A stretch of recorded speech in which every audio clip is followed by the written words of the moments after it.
ওয়াকফ প্রতিবাদের নামে এবার হিংসার আঁচ ভাঙড়ে গিয়ে পড়লো। ভোজরহাটে ধুন্ধুমার কাণ্ড এবং পরিস্থিতি এমন, একবেলা এক পক্ষ আক্রান্ত হয় তো পরের বেলা অপর পক্ষ। একবেলা সকালবেলা আমরা দেখলাম পুলিশের লাঠির ঘায়ে আইএসএফ কর্মী, তার মাথা ফাটলো। বিকেলে আবার পুলিশের বাইকেই আগুন ধরিয়ে দেওয়া হলো। ধুন্ধুমার ভাঙড় থেকে আটক করা হলো 4 জনকে।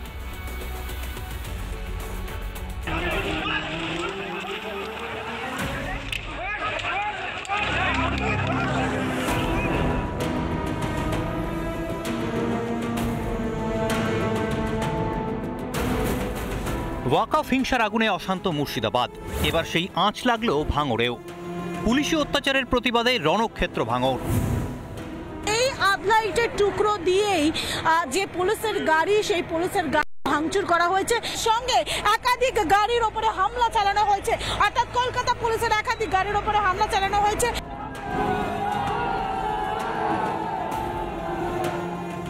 পরে ফের উত্তেজনা ছড়িয়ে পড়ে ভাঙড়ে। ঘটকপুকুরে তৃণমূল বিধায়ক শওকত মোল্লার গাড়ি ঘিরে বিক্ষোভ আইএসএফ সমর্থকদের। পীরজাদা কাসেম সিদ্দিকীকে ঘিরেও চলে বিক্ষোভ। এটা নওশাদ সিদ্দিকীর প্রয়োজনায় সোনপুরে এই পুলিশের গাড়িতে অগ্নিসংযোগ, পুলিশের গাড়ি ভাঙচুর, এই ধরনের ঘটনা ঘটেছে। বাসন্তী হাইওয়ে দিয়ে যখন তারা যাচ্ছিলেন, পুলিশের বাধার সম্মুখীন হতে হয়, তাদেরকে লাঠিচার্জ করা হয়। পুলিশের সঙ্গে বিক্ষোভকারীদের বাগবিতণ্ডা, ধস্তাধস্তি। পুলিশের মারে মাথা ফাটে আইএসএফ কর্মীদের।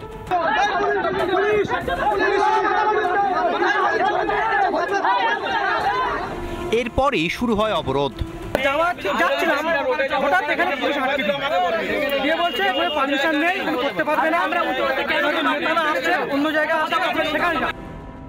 চন্দনেশ্বরেও গাছের গুঁড়ি ফেলে রাস্তা অবরোধ করা হয়। তবে পুলিশি আক্রমণ সামলে কলকাতার বিক্ষোভ মিছিলে সামিল হন আইএসএফ কর্মীরা। আটকেছে, আমাদের সাথে যে আচরণ করেছে সংবিধান বিরোধী আচরণ করেছে, এর জবাব তো আমরা নেব গণতান্ত্রিক প্রক্রিয়াতে, আর বাংলার মানুষের হাতে ছেড়ে দিলাম। ভাঙড় কাণ্ডে তৃণমূলকে তুলোধনা বিজেপির। ধর্মতলা পর্যন্ত তো আসেনি, পুলিশ আসতেও দেয়নি, ওরা আসতেও চায়নি। তৃণমূলের বিটি মেয়েরা আইএসএফ এর মিছিলে থাকা মুসলিমদের আপনারা লাঠিচার্জ করতে পারছেন আইন শৃঙ্খলার নামে, অন্য দুষ্কৃতীদেরকে কেন করতে পারছেন? ওয়াকফ আইনের প্রতিবাদের নামে কেন বারবার বিক্ষোভের আগুনে জ্বলছে বাংলা? রাজ্যের আইন শৃঙ্খলা মোকাবিলায় ব্যর্থ মমতার পুলিশ। রঞ্জিত সর্দার ও তুলিকা রায়ের রিপোর্ট, রিপাবলিক বাংলা। ওয়াকফ আইনের প্রতিবাদের নামে কার্যত আগুন জ্বলছে মুর্শিদাবাদে, তাণ্ডব চলছে কার্যত। একের পর এক জায়গায় হিন্দুরা বাড়ি ছাড়া হচ্ছেন, তাদের ভিটে মাটি ছেড়ে এক জেলা থেকে অন্য জেলায় চলে যেতে হচ্ছে। ঠিক যেভাবে বাঙালিকে এক সময় ছেড়ে আসতে হয়েছিল বাংলাদেশ, বাংলাদেশ থেকে নিজেদের দেশ ছেড়ে, ভিটে মাটি ছেড়ে পালিয়ে আসতে হয়েছিল প্রাণ বাঁচাতে, তেমনভাবেই মুর্শিদাবাদ থেকে মালদা গঙ্গা পেরিয়ে পালিয়ে যেতে হচ্ছে এখানকার বাঙালিকে, অর্থাৎ মুর্শিদাবাদের বাঙালিকে, হিন্দুকে। কেন এই পরিস্থিতি? কারণ রাজ্যের শাসক দল জেনে বুঝে প্রশ্রয় দিচ্ছে। কেন প্রশ্রয়ের কথা বলছি? কারণ রাজ্যের পুরমন্ত্রী ফিরহাদ হাকিম তিনি বলছেন যে এটা এমনও কিছু বড় ঘটনা নয়, অর্থাৎ নিজেদের ভিটেমাটি ছেড়ে অন্য জায়গায় চলে যাওয়াটা বড় ঘটনা নয়, জেলা থেকে জেলাই তো যাচ্ছে, বাংলাতেই তো আছে। খুব ছোট্ট ঘটনা বলছেন ফিরহাদ। কোনটা ছোট ঘটনা? নিজেদের ভিটেমাটি পুড়ে যাওয়া, হাতে কালো টাকা নিয়ে দাঁড়িয়ে থাকা ছোট ঘটনা? দেখুন একবার কি বলছেন রাজ্যের পুরমন্ত্রী।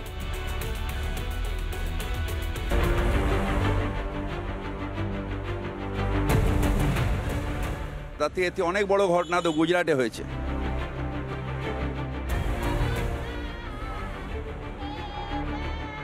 বলছে নিজের ইজ্জত দাও আর নিজের স্বামী ছেলেকে বাঁচাও। প্রতিবাদ ও আন্দোলনের ইতিহাস এই বাংলায় কম নেই।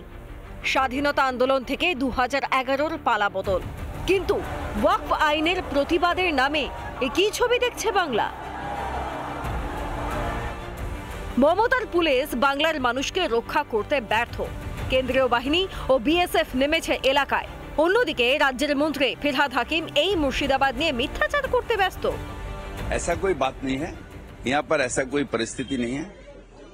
बंगाल से बंगाल में ही जा रहे हैं, तो बंगाल सुरक्षित है बोल के देख जाएगा, सारी जगह जा रहे हैं, सब ठीक है। বাংলা নাকি সুরক্ষিত? শাক দিয়ে মাছ ঢাকতে গিয়ে ফিরহাদ বাবু বুঝি গল্পের গরুকে মহাকাশে পাঠিয়ে দিলেন।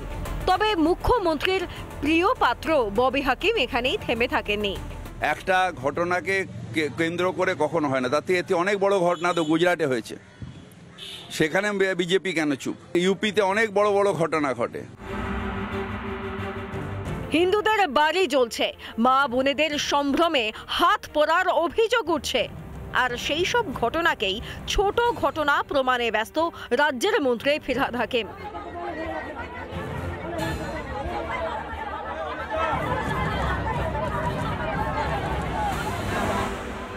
মুর্শিদাবাদ হিন্দু শূন্য হোক, এটাই কি চায় রাজ্যের শাসক দল? শুধু ফিরহাদ নন, শাসক দলের বাকি নেতারাও মুর্শিদাবাদের অরাজকতাকে ছোট ঘটনা আখ্যা দিতেই আদা জল খেয়ে নেমে পড়েছে। একটা নির্বাচিত সরকার থাকতে এর থেকেও অনেক বড় আমরা ঘটনা দেখেছি অন্য অন্য রাজ্যে। এটা যে পরিকল্পিত সেটা বোঝা যাচ্ছে। রাজ্যের শাসক দলের এই তোষণের রাজনীতিকে কড়া ভাষায় আক্রমণ বিরোধী দলের। ওখানেই পিএফআই, সিমি, আনসারুল বাংলা, জিহাদি জঙ্গিরা আছে। আবারও বলি, মমিনপুর, ইকবালপুর বন্ধ করেছি, ডালখোলার ইসরা, শিবপুরে সবক শিখিয়েছি, এটাও ছাড়া হবে না। ওনাকেও তাহলে আমরা ওই ওনার বাড়ি থেকে তারাই, উনি বাংলার অন্য কোথাও গিয়ে আশ্রয় নিক, রিফিউজি ক্যাম্পে কোনো স্কুলে, ভালো লাগবে তো, তখন ভালো হবে। এটা এই যদি এদের সেন্সিটিভিটি হয়, এই যদি এদের সংবেদনশীলতা হয়, তাহলে এরা কি জন্য নেতাগিরি করতে এসছে? হিন্দুদের বাড়িতে আগুন লাগানো হচ্ছে, দোকান ভাঙচুর করা হচ্ছে, তাও চোখ ফুটছে না রাজ্যের শাসক দলের। কড়া হাতে শান্তি ফেরানোর বার্তার বদলে ব্যর্থতা ঢাকতে ঘটনাগুলিকে ছোট করে দেখানোর মরিয়া চেষ্টা তৃণমূলের। আর কতদিন শাসকের তোষণের রাজনীতির বলি হতে হবে হিন্দুদের? রিপাবলিক বাংলা। আর জেনে বুঝে ফিরহাদ হাকিম এই ধরনের মন্তব্য করেন বলে দুষ্কৃতীদের সাহস আরো বাড়ে। কিরকম সাহস বাড়ে?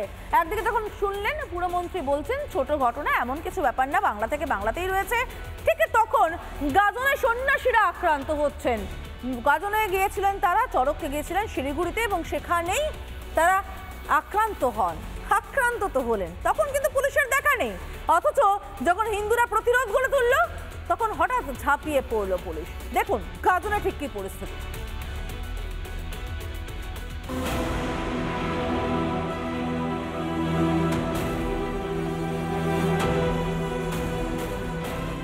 হিন্দুদের ধর্মাচরণে বাধা, সেই বাধাকে কেন্দ্র করেই উত্তাল হয়েছিল গত দুদিন আগে শিলিগুড়ি পৌর নিগমের 4 নম্বর ওয়ার্ড অর্থাৎ জ্যোতিনগর এলাকা।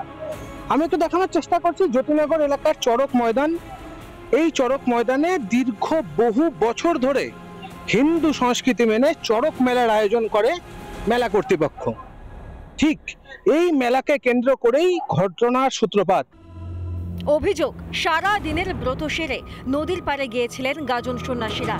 সেই সময় একদল লোক চড়াও হয় তাঁদের উপর। ওরা প্রথমে বোতল ছুলে ঢিল মারছিল, ওর সাথে আমার সাথে টকাটকি লেগে গেছিলো। তো আমি হয়তো দুটা কথা বলে ছেড়ে দিয়েছিলাম। তারপরে কিছুক্ষণের জন্য চুপচাপ ছিল, তারপরে বাড়ির থেকে ও 5 মিনিট পর বাটা নিয়ে এসে ওরা সবাইকে আঘাত করা শুরু করলো। একজনের নাম ভালো করে জানি, এমডি। আমি মারার সময় কিছু শুনতে পারিনি, কারণ ভিড়ের মধ্যে মার খাচ্ছিলাম খালি। কতজন ছিল তোমরা? আমরা যখন মার খাচ্ছি তখন 2জনই ছিল, আমাদের 3জন সব ভয়ে চলে গেছে। এই ঘটনার পর থেকেই দফায় দফায় উত্তপ্ত এলাকা, চলছে ইট বৃষ্টি, হামলা। পুলিশ কর্মীরা রয়েছে, মহিলা পুলিশও রয়েছে, পাশাপাশি ঢালধারী পুলিশ তারাও রয়েছে, টিয়ার গ্যাসও রয়েছে। এত কিছুর পরেও শিলিগুড়ি জ্যোতিনগর এলাকাতে হামলা এড়ানো গেল না। এই মাঠে হাজরা পূজা কিংবা চড়ক পূজা, সেই পূজাকে করতে দেওয়া হবে না। হিন্দু সংস্কৃতিতে বাধা। ভারতবর্ষে দাঁড়িয়ে যদি হিন্দুরা এই ধরনের সংস্কৃতি পালন না করতে পারে, তাহলে কোথায় পালন করবে? আমরা অনেক আতঙ্কে রয়েছি, কারণ সবসময় এদিক থেকে ঢিল আসছে, আতঙ্কে রয়েছে। কি চাইছেন? আমরা শান্তি চাই। এলাকাবাসীদের চোখে মুখে আতঙ্কের ছাপ। মুর্শিদাবাদের পথেই এগোচ্ছে শিলিগুড়ি। এই রাজ্যে একটা সরকার তৈরি হয়েছে যারা অ্যান্টি হিন্দু সরকার। আপনি যদি দাস, ঘোষ, গুহ, মিত্র, মণ্ডল, সাহা হন, আপনার এই রাজ্যে বসবাস করা অনিশ্চিত। যারা আক্রমণকারী তাদেরকে বাঁচানোর দায়িত্ব হচ্ছে পুলিশের। এই শহরে কোনো রকমের গুন্ডাইজম, কোনো রকমের এইসব আমরা বরদাস্ত করিনি কোনোদিন। প্রশাসন সমস্ত ব্যবস্থা নিয়েছে, সকাল থেকে সিপি সাহেব ছিলেন নিজে। ঘটনায় গুজবে কান না দেওয়ার বার্তা শিলিগুড়ি পুলিশ কমিশনারের। এখন সিচুয়েশন ঠিক আছে, এটা আমি আপনাদের মাধ্যমে সবাইকে এটা রিকোয়েস্ট করছি, এটা আপনারা কোনো রুমারগুলো শুনবে না। আমার শিলিগুড়ি একদম পিসফুল আছে, এটা আপনারা কোনো রুমার শুনবে না, আমরা সবাই আছে, কারণ সিচুয়েশন একদম পিসফুল। নতুন করে হিংসা আটকাতে ড্রোনের সাহায্যে নজরদারি চালাচ্ছে পুলিশ। আইসি রয়েছেন, এসিপিরা রয়েছেন, তারা কিন্তু ড্রোনের মাধ্যমে নজরদারি চালাচ্ছেন।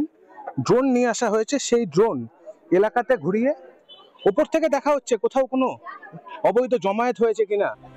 এর আগে পশ্চিম মেদিনীপুরের দাসপুরে নিরস্ত্র সন্ন্যাসী হিরণময় গোস্বামীর ওপর হামলা হয়েছিল। কেন বারবার সনাতনীদের নিশানা করা হচ্ছে?